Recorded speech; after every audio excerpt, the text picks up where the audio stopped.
Kung nalilito ka kung ilang beses ka dapat mag-post para mag-grow sa TikTok, eto ang pinakaklarong sagot na hindi sinasabi ng karamihan.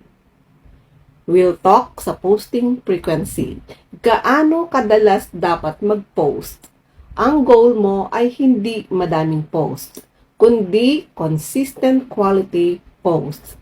Pwede ka mag-post once a day, 3 times a week, or even twice a day. Pero, kaya mo ba siyang panindigan for 30 days straight? Example, kung kaya mo lang ng 3 videos per week ng quality, mas okay yon kaysa 20 videos a week na puro sabong. Paano mo malalaman kung ilang beses ka realistically makakapag-post? Ganito lang. Tingnan mo gaano katagal gawin ang isang quality video. Tingnan mo gaano karaming spare time mo bawat araw.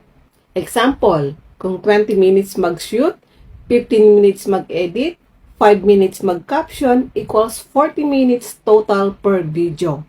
Kung 1 hour lang free time mo per day, 1 quality video a day is realistic. So, paano mo naman malalaman kung quality ang video mo? Number 1, video and audio quality. Super important. Clear ba? Hindi madilim. Rinig ba ang boses mo? Maayos ba na edit? Walang awkward poses? Hindi putol-putol? Hindi parang minadali? Number 3, may value ba? Depende sa content type. Kung educational, may matututunan ba sila at the end?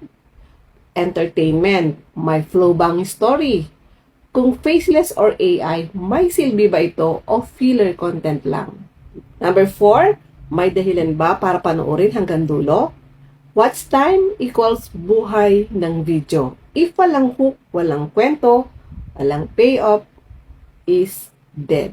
Number 5, may dahilan ba para mag-engage ang tao? Shares, comments, likes equals nagpapataas ng ranking ng content mo.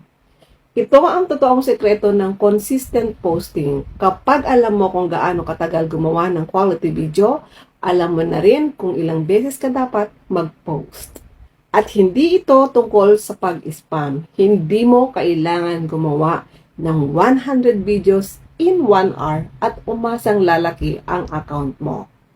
Every video must have a purpose. Example, isang creator na nagpo-post ng 3 high-value videos per week, mas mabilis ang growth kaysa sa creator na 20 quality videos every day. Huwag mong i-burn out ang sarili mo. I-enjoy mo ang proseso. TikTok is a long game, and quality plus consistency will always win. Follow for more growth tips and strategies. Ako po si G, helping you grow smarter sa TikTok. Grow on TikTok, post smart, shine bright.